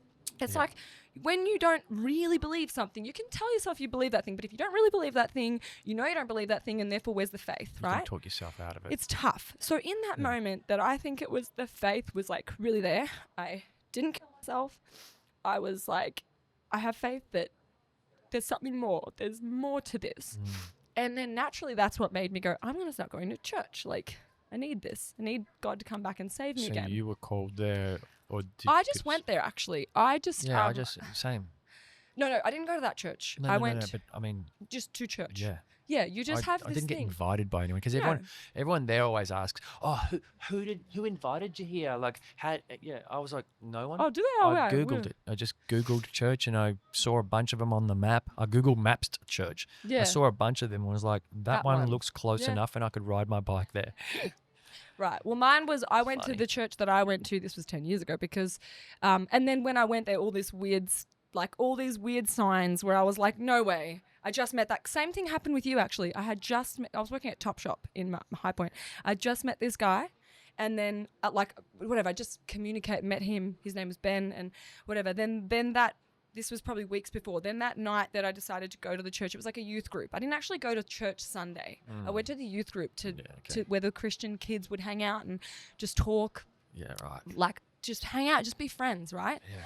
And that guy was there, and I was like, what? I'm like, what are you here? I just met you. Okay. So I was like, oh, weird. And then a really good friend of mine from high school was also there, Tim, and he was also someone that went through really dark times, and then he became a Christian and he changed his life. Like, he was like a very violent, drug dealing, crazy maniac, and Christ changed his life fully. Like, he was such an angry, crazy, aggressive, and he just was transformed by this faith and this just complete transformation. And anyway, so all these little things pieced together where I was like, wow, right? And so I felt like God really did save my life.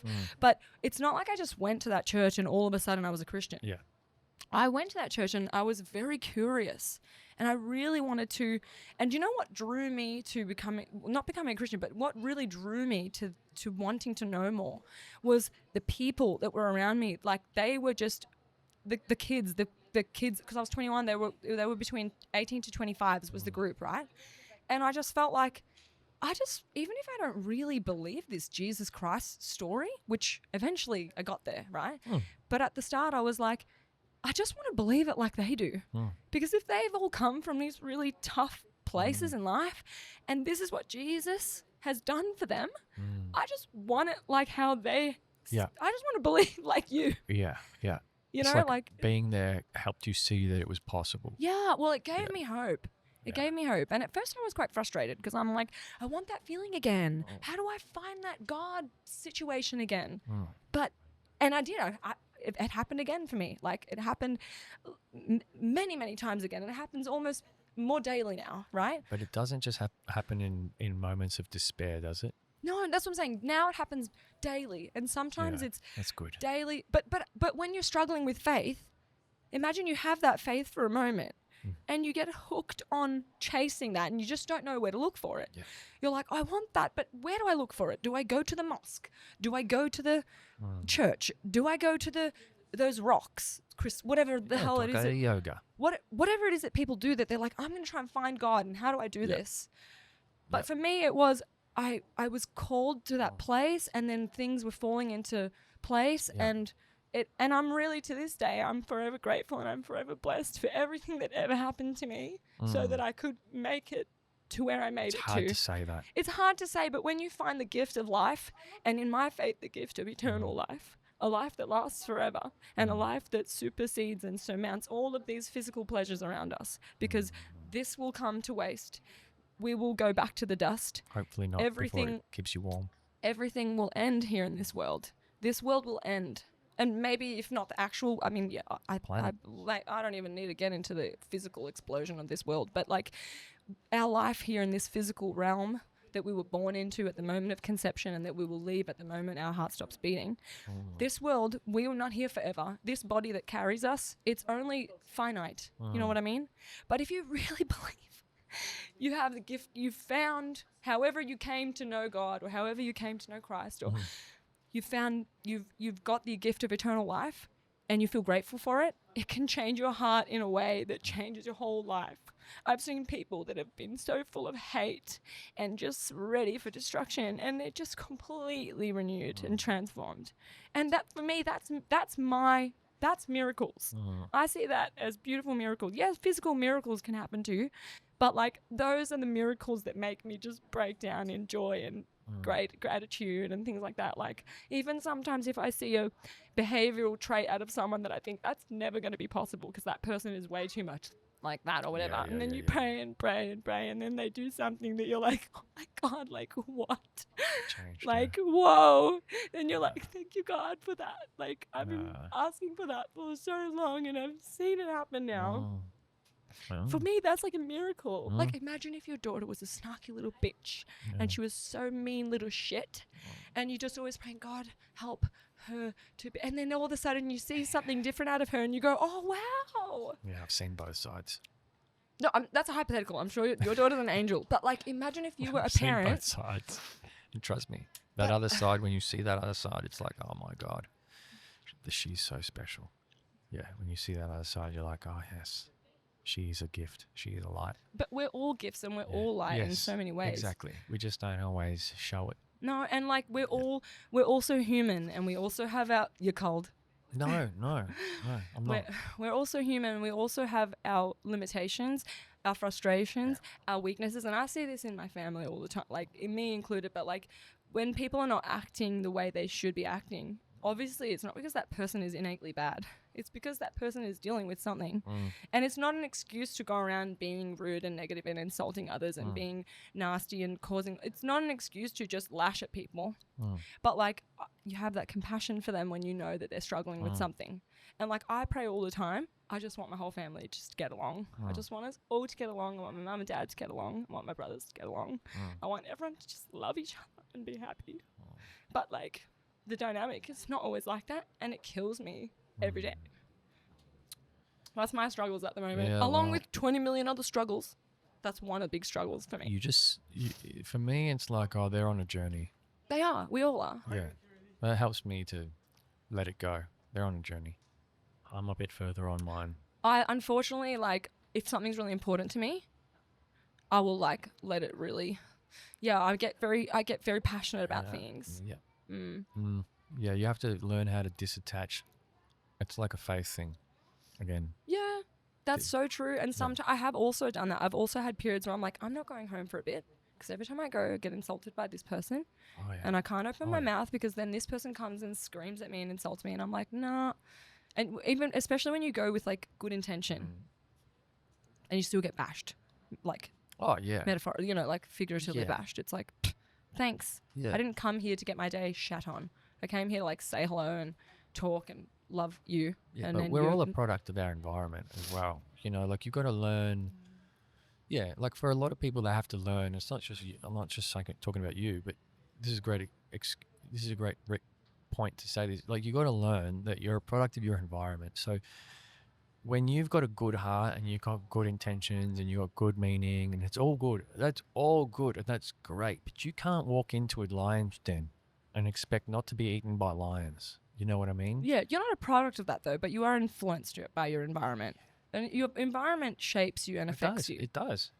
And if you're around positive people all the time, you're going to believe in yourself more. Yeah. If you're around people telling you you're shit every day, you're going to be like, I'm shit. Exactly. So your responsibility is really to protect yourself, because once you realize that you've got a good heart. What do they say about the mask on the plane? You put your mask on first. Yes. And then you can go and put the other people's masks on. That's a story of life that we don't get, right? So like but you're responsible for protecting your own energy. When you recognize that you're a good person with a good heart that brings good light, sometimes you weren't brought here to fix your family. That's someone else's job. Yeah, you have to also let go sometimes. Yeah. Sometimes it's like, oh, someone else needs me. Who's that? So who's open enough to want to take some of this in? And how do I protect myself from hearing those things? Yeah, you have to be wise, but God tells us to be wise. God always tells us to be wise. Be wise. With everything. And that means letting go of mum and dad sometimes. And that's what I've had to I don't talk to my mum's in Italy. I don't often talk to my family, Yeah, well, but it's just yeah. I don't go overboard with it. It just affects me. Yeah, and like Because that's you care about forever. your Well, family. you do, Yeah. you do, but like caring comes in many forms. I know. Like lately I've been going to my dad's house on Sunday and just cleaning the house. That's my way of, that's my ministry at home. Yeah, Sometimes I don't need to talk about anything. I just go there and I just clean the house for dad because mum's away. if And you when- find you yeah. find some benefit in that for sure. Not benefit. I just feel like that's how I can help my dad. Mm. On a Sunday I can go and clean Well, the that's house. great. That's Do you know what I'm great, saying? for Like sure. little things to help people. Yeah. One day I might be that kind of son. Well, I mean, you don't have to be, but I'm just saying sometimes if something's on your heart and you're feeling like something's telling you, I can do this to help my mum or dad or sister or brother or neighbor or whatever. You just do that small thing. Only because you're feeling that, you know? Oh yeah. It's not like, if I don't do this, I'm going to hell. No. I'm going to be burned. No. I'm going to be naughty. No, That's it's like, the important. Yeah. you just do it because if you feel like love is driving you to do a certain thing and you're pretty confident that what you're doing is out of love, do it. What do you got to risk? Yeah. No, that makes total sense. No, But that's I good. agree. That's Look good. after yourself first. Absolutely great Always, point. always. 100%. Every day, look after yourself first. That's been that. Yes. And then there's feelings of guilt, and there's feelings of I like still have those all the time. responsibility, or like that you owe someone something, or like What do you mean? like people say, oh, you got to look after your parents or something like that. But But I'm you like, do have to. but- Our but- parents. Well, if your parents are good parents. but you don't. But you do. I mean, they're not your babies. They're not your responsibility. Yeah. But I mean, if you love your parents, you know what I mean? They're so special to us. Yeah, they are, but they also have their time and place. And sometimes, like what I've had to figure out is like that I need to disattach in certain ways so that I can grow. Because if I stay in Yeah, that but you can environment, do that. You can. I've done. Hey, I've done. I literally said that to It'll be you. the same words. It'll be the same Yeah, challenges. Like But I'm that's ready where to wisdom overcome that. comes in. You can Yeah. still be wise and like learn to You don't can. talk in these moments and maybe don't say this and don't say that. And you can still be there for your fam if they love you. If you love them and you know that they love you, you know what I'm saying? Yeah, for real. I just think like you Everybody's don't walk family is on different, coal. by the way. You don't go walking on coal first. You just go. No, if you know it's going to be cold, don't go there. hot coals. I mean. That's what I'm saying. If you know it's going to be burning you, don't put your hand in the fire. Yeah, exactly. No. And sometimes that's wisdom. That is wisdom. That's always wisdom is the thing that tells you don't burn yourself. Don't burn yourself. But Self-preservation. Everyone's There we go. family, like, yes, Self-preservation. 100%. But everyone's family dynamic, Louis, it's totally different. Yeah, the but I way think that you they're are all with kind your, of the same. yeah, but I just mean the way that you are with your family right now might be totally different to how I am with my family right Yeah, now. for I sure. feel I know that my mum and dad need me right now. I feel it. I mean, I could be Oh, yeah. creating this in my head, but if I know that they need me because my younger brother and older brother they don't really get in the problems. They just think I can't handle this. I can't be bothered with it. They don't do it. I feel like I can handle this. I can be bothered with this. I'm going to do this. And like, obviously on the days where I don't have the strength, I'm not going to. Like, having exhausting conversations for hours and yelling, it's really not good for your like health, No, right? it's But not. sometimes you're like, well, I'm glad we had that conversation because it was like necessary in that moment, and I feel useful that I helped. But totally put your mask on first before you can help the world around you.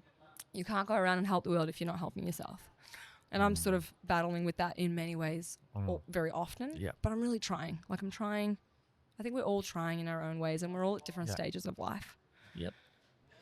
Yeah, and I think when it comes to that sort of that person who is a bit more sometimes maybe on one end of the scale people pleasy, or another person that feels like their obligation or that they can really help others, it's like, oh, that's part of your abstinence journey. Like you got to learn how to abstain from the idea that your help is necessary, is required. This is true. Yeah, you got to learn how to let that go and have faith.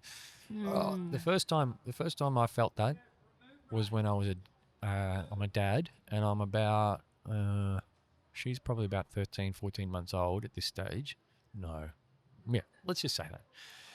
And I'm taking her to what might just be her childcare, right? And I put her down. She's walking. She's a cute little kid. She was so cute.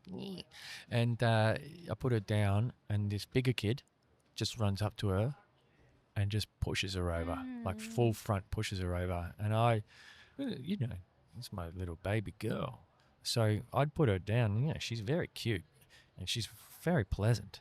Like, everyone likes her. This little boy just decided that he wanted to run up to her, and I could see it coming. And I was just like, and I watched it. And then I watched her. I didn't go over. I may have taken a step forward, but I stopped myself. I didn't go. I looked, and I waited to see how she would react. And sure, she started sucking the bottom lip in. Yeah, it was deserved. The bottom lip suck in is definitely a thing you would do if someone just pushes you out of nowhere. And then she looked at me, and I looked at her. And that was the moment I learned. I started to learn how to let go. Was the moment I knew that I wasn't going to be there all the time. And I couldn't just kick that little shit over. You know what I mean? Even though I really wanted to. I just had to show her that this is life. Mm. And I'll be here within sight, but I can't be here to rescue you, because I'm not always going to be able to. So I have to see how you respond and help counsel you around that. What'd she do? She handled it okay. She wanted to go back and engage with that little boy again, at which point I picked her up and said, Don't do that. Let's give him some time and space. Not straight into the coals, darling. You know what I mean? But yeah, that was... and look, we have a rescue. We've been taught how to... we've been raised to believe that we're here to sort of rescue in a way. So we're just, I'm just mindful that that's not my responsibility, that's not the actual truth. Everybody's built different though. Trust me, everyone's built really differently. Like, not some people, that's a natural thing for them to be mothering. Some people, that's their calling. I feel like I love talking to people about their listening to people and hearing them out and being there to just encourage them and chat to them about what that maybe they need to chat about. I just love it. That's me. I know people in my life that would just, that's the last thing they'd ever do. They'd be like, no way, I can't be bothered. Yeah. That's why I chat to so many people at the gym. I'm just always like, how are you been, what's new? Yeah. And if you show love and genuine interest in what's happening in somebody's life, they'll tell you, they'll open up. Yeah. Not everybody, but most people. You're great at talking, you're great at listening, and you're great at being able to counsel people. You've got a natural skill. I love it though, but I just love when people show you vulnerability and they share with you. I always feel very privileged to hear what they're sharing to me. Yeah, because you've created a psychologically safe space for them to do that, by the way. So you should be patting yourself on the back when people do that.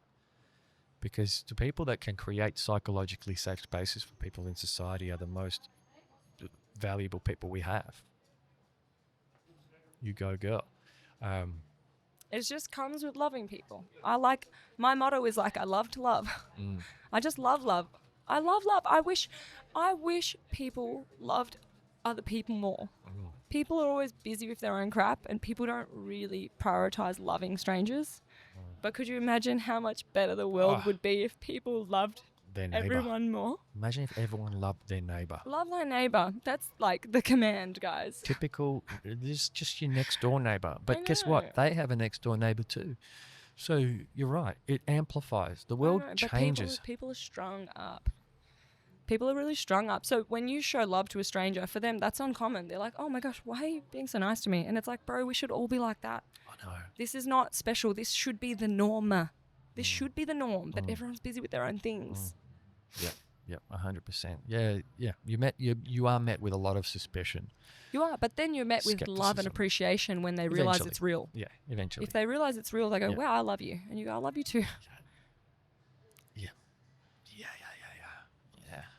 Yeah, and sometimes when they can't get past their own skepticism, you're like, oh well, you're free lost. to go.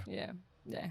No, but I think loving people does come with a radar and you should be able to judge situations properly. Yeah, you need to develop discernment. Yes, that's what I was gonna say. Yeah. If you can. We had some funky, religious people come through here last weekend. I think they must have been Christians because they gave us some kind of, I'd never. Weird. But anyway, they caught the vibe that this is like a good, open-hearted thing. And it is. It is. But then they came over and then they start talking to me. I'm like, hey, listen, I'm recording a podcast right now. This is not the time or place. Yeah. You know what I mean? I like you. I like what you're doing. Okay. That's All so love weird. to you. But now, no. So they didn't see that you were talking into a thing? They did. Yeah. But they just saw kindness and openness. Yeah. And just were like, oh, you know, we're welcome here. Like, yeah, but no. You know. Yeah, and it's just interesting that we have to learn how to develop discernment, you know. And sometimes it's about knowing when we're desired, when we're needed, when we're wanted, you know, and knowing. I feel like that's a heart thing. Your heart tells you when it's the right. I feel anyway. For me, my heart leads me. Yeah. This is such a good D&M. I really enjoyed this. Did I wreck my makeup? No. It's my eyes all panda style. Funny, weirdly. Yeah. What are they doing? Magic. What they're doing with makeup these days that you actually did cry and nothing's running. I didn't cry that much. Come on. I think it's when you rub your eyes if they're wet, you know, then you'll make a big mess. But okay. Tears of joy, though. Tears of Yes. joy. Yeah, no, you got really emotional. And, Tears of feelings. well, I'll tell you what. I'll tell you what. Finished. No, we're not finished. oh, there's a good way. There's a good way to conclude though. Discern the appropriate situations to act, and never give up, and keep going. Keep running the race with endurance. It stopped because the battery stopped, but there's still battery in that, which is great. We've Oh, got heaps of time. Well, we've got 9% left on the neon light. Oh, we did good anyway. We did so good, guys. Really, this I really feel blessed, and I feel blessed to share this personal stuff of mine with you all, whoever is listening to this podcast. That's a lot of me. That's like the deepest bits of me. Yeah. Yep. Well, it's important. It's important to get to a point where you're okay to share it, where you've processed it enough that it's okay to come out. Oh, I've told. So look, so what I just said on this podcast, a You've lot of told. people know this about me Yeah. from talking to me individually. Yeah. Like nearly everyone that knows me would know all this stuff about me. Because when you're getting to know somebody, you're telling them who you are and what you've been through and like why you are the way that A you lot are. of people tend to hide who they really are. Like, I know I've hidden myself. I'm so ashamed of who I am, my vices, and you know all of my challenges. That's you know? also okay though. But I think this is who I am. Who I am is I let people know who I am, and that's probably why they tell me who they are. And then and what I believe is uplifting one another. I really believe in a world where people prioritize and really think about uplifting one another and loving one another and sharing and caring. And like the best way to do that is be real and honest and vulnerable with people and pick them up if you see that they're down. And you don't often see that people are down, but with these conversations and people tell you that they're down, then you know that they're down because they've just told you. You can't see that somebody's down and what they're dealing with just from what they're wearing on that day. no. If you look at me when I wear my favorite outfits, I look like a hotshot, cool, a lot, you know. But you don't know how down I am that day just because I've got a nice outfit on and my hair's done or whatever. You should start dressing less good when you're feeling down. No, I love dress. I feel like I need to dress up good to feel good all the Go out time. in trackies. Oh, I do. I would like. Just go, I wear- this is how I'm feeling. But trackies, like gym clothes, is my favorite clothes. I love see my that. fashionable stuff when I come to to be a real estate agent. But gym clothes is I don't know if I love fancy clothes more or gym clothes more. But I truly believe in. You've got good abs too, by the way. I saw those lately. I love to grate my cheese on them. They're definitely of a great. They're Parmigiano. great. They're great worthy. But I think that people should really, if you put a little bit of effort into yourself and you show up for yourself, whether it's doing your hair or putting a little bit of makeup or just, being presentable on the outside, it helps you feel less garbage on the inside. Do you agree Yeah. that if you brush up, you feel better? Yeah. I think it's a psychological thing. Yeah. If you don't brush your teeth or you don't do anything that day, you're going to feel more sluggish, slouchy. Yeah. I've tried to figure out how to feel like that without doing the dressing up. I'm trying to get there. Like Not for dressing me- up. I just mean fresh, being fresh. Yeah. You don't have to wear a suit. Do you get what I'm saying? Yeah. Yeah. For me, it's like try and develop all these ways of living where you could be anywhere, anytime, wearing anything, and you'd feel the same. Like you can still That's in find here. joy. Yeah, that's in here. Yeah, that's kind of where I go. If I rely on like an outfit or something, I'm just No, I don't rely on the outfit. I just what I mean is like I just do it to feel better. yeah. You can Yes. you can when you learn to accept reality and accept I yourself, feel better in this. you look amazing. You look great. But it all comes with acceptance, self-acceptance. So if you can accept yourself and forgive yourself for all of the things that you are like feeling not great. If you just learn to forgive and accept, you'll feel fine. You'll and also the biggest antidote to all of the stuff that we go through is gratitude for where you're at and what you have. If you're great, They covered that in the sermon last week. well, if you are grateful for what you have and where you're at, like, because what you remember, there's always somebody better off, worse off. There's always someone in a worse off position than you. It's true. So if you just show grateful for every day, it automatically takes off a lot of weight. Then if you be accepting and forgiving of everything that you've done or decisions you've made, takes off even more weight, and then you're nearly fully free. Then you just feel love and have faith and have peace in your heart. Then you're fully done. Then you're 100% packaged up deal. Yeah, I like that. Be grateful. Gratitude. Forgive yourself. Yep. Accept things for how they are, not how you want them to be. And the peace of God that surpasses all understandings will guard your hearts. That is lovely. Yeah, that's great. I'm glad we went here today. Me too. Yeah, and thank you for coming. And sorry I made you go and get food. I'm I was quite demanding, wasn't do it? not I be was sorry like, for nothing. "Rrr." I was No, like, no. "Mm, I it's gonna be spoke. the last episode. I was really happy because while I was waiting for that I talked to that nice lady and we shared a beautiful conversation about her family and lots of things. It Well, I was couldn't great. believe you were running with that thing on. It's a crap run, but it's Yeah, I was like, oh God, please don't trip over. And I'll feel personally responsible. nah. I don't have public liability insurance. We're in an open Yeah, we public are. place. That's true. I don't need to have it. I have to work as a waitress tonight at my brother's Oh, you restaurant. do? Oh, actually, no, sorry. It's a pizza party. It's like a catering party. Right, okay. What is Okay, yeah. And so when are we catching up again? I would love to come and chat with you all the time. Well, you're going to need to wait like 3 months for this episode to come out, by the way. I'm sorry to do that to you. That is like not. I'm not going anywhere. Yeah. That is not even a. That's not even a thing. But Are we you can- going anywhere away for the winter or any holidays or something, anything like that? No, actually, I don't I'm have not. anything planned. I don't have anything planned either, but I think But if people I've got get away 3 for the months to cold. figure something out. What will you do in this 3 months? I don't know. I was thinking Maybe- about just doing a bit of work. I was talking to Roslyn about it. I'm thinking of doing a bit of work on upping my marketing and promotion Great. Well, because you I have figure it zero out. skills in that space. I mean, like, I consider myself to have 0 to low skill level in that, but I know it's essential to get this thing out there a bit more I hear you. because people love this. Hmm. People freak out about this. People that you've seen people walking past, like, They love it. They're like, what is that? Yeah. and my guests when they come here, they're like, oh my God, This is so cool. And even ones that have been on other podcasts before, this is the best podcast.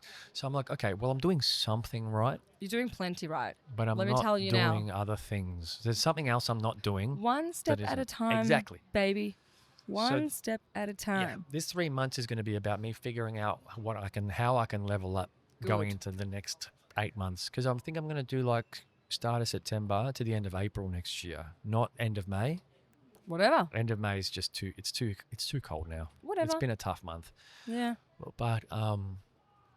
But yeah, if I do that 8 months and then I can develop this thing where eventually, if this is running and I can do this full time, that 4 months that I have off in between end of April and start of September, Europe, baby.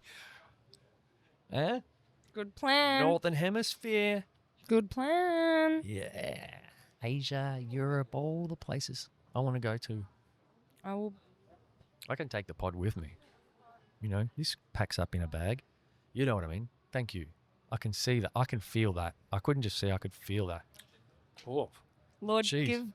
give I Louis, felt it give right here. Louis all the courage and push and drive and encouragement that he needs And sleep. to continue believing in himself and continue seeking to move forward towards his goals in the best way possible. And help Louis meet a surgeon that can help him fix his nose because the hospital His never nose got is back to so me. beautiful and does not need to be touched. Amen. No, What's wrong with your it's nose? structural. It's broken. What happened? What? Yeah, I have What the most busted happened? nose ever. It's been Wait, broken is this for an many old thing? years. Yeah. I Your did- nose doesn't look Your nose looks fine as. It doesn't until I does. show you Okay. one angle where you're like, Whoa. That's But the is same it nose? you can't sleep because it's blocked up Yeah, in yeah, there? yeah, yeah. Well, okay, well, it's, here you go. It's got a Z shape. So you know how break. you just said, God help me out with my nose? Yeah. God just said, call up the eye and ear hospital or call up your I got GP to get a referral. I got Sorry. a referral 18 months ago and they haven't come back to me. No, Yes. something's gone wrong. They've know. misfiled your Yes. thing. Yes. Follow it up. Just let them know because Anyway, I don't know what I'm bitching about. You didn't need to know about that back follow home. it up and you'll get it done because if you're not sleeping well and you can't breathe, they need to fix you. Yes. Yeah. Sleep is so important, guys. I'm not an early sleeper. My sleep patterns are so poor, but sleep is really important in achieving your goals. Yes. It's really important in being physically and mentally healthy. Everyone, you need rest. You need good sleep. If your nose is causing you not to sleep, your mattress is causing you not to sleep, something is you fix it up, guys. You need to sleep rested. Any surgeons here? Any surgeon? No, but you go to your doctor. I have tell to go him, back to him. referral me up. Check it out. Get him to Mm. fax them or email them, whatever. Be like, hey, I referred this guy. Why is you not following up for 18 I'll months? send him an email. No, your doctor has to do it. Yeah, I'll send him an email to send them an email. Or just call. But chase that up because we'll fix up your nose and then you're going to go look the Louis Diaz Podcast World Tour.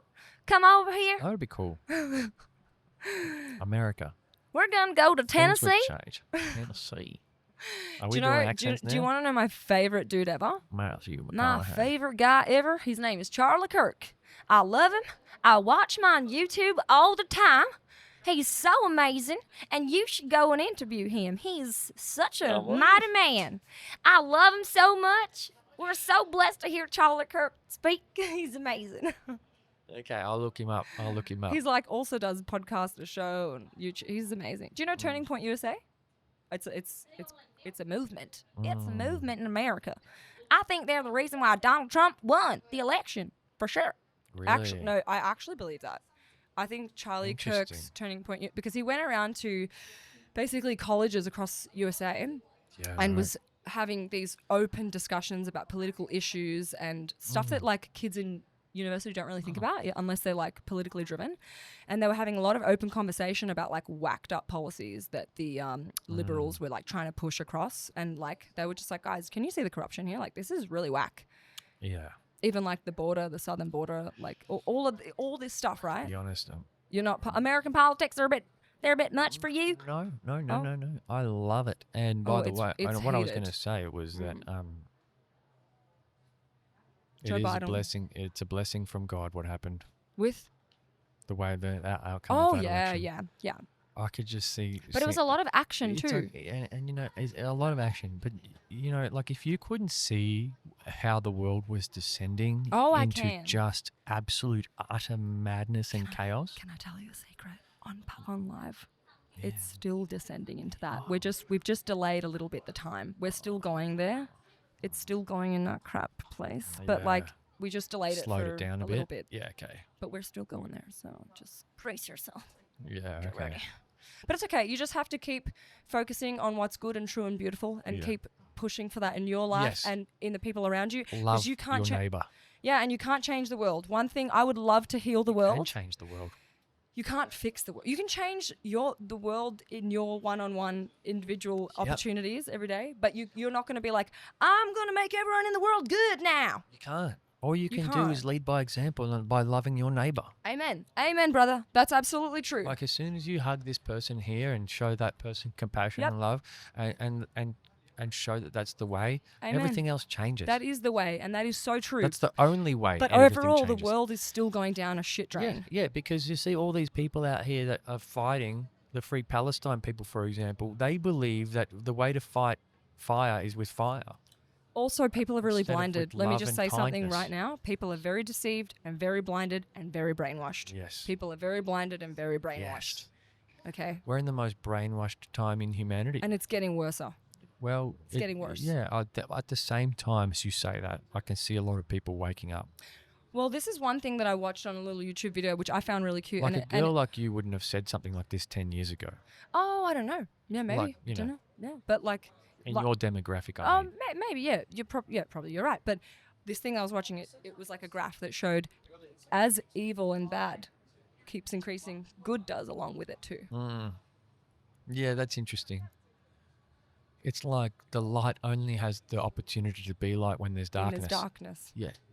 Yeah. And Jemima, who's this spiritual guru lady who I have had on the podcast a few times, she's the first person that told me that. I was talking to her last year. And Well, lights are only light because of darkness. Yeah, So yeah. And she's amen like, to that. and darkness is only visible, or you can only see darkness because of light. You can only see that there was darkness there when light shines on it. Oh, yeah. Like light makes darkness what it is. Yeah. It's like, why does the world feel like... The point was, like, I think it's a question I posed to her, like, all right, yeah, if you think everything, like, we're going into this amazing, fourth dimension, or however she put it, then why does it feel like everything's getting worse? She's like, well, because things like light has finally shone on those bad Exposing things, things, and it exposes them. And but then that's been happening for thousands of years. Like, yeah, the Earth's been around for a long time, though. I'm just saying, this is not new stuff. Like, what's happening in 2025? It's not new stuff. 2025 ain't new. I mean, it's accelerated. Yeah. One thing for sure is the speed and the rate of all this shit. Yeah. It's accelerating. Yeah. But, and look what else is accelerating. Do you see a light at the end of the tunnel? Yes. Yeah. This is accelerating shit like crazy. Yeah, it is, isn't it? Well, now we've got AI. The light at the end of the tunnel, I have faith. I have faith. Yeah. I have faith. Everything will be... Having faith.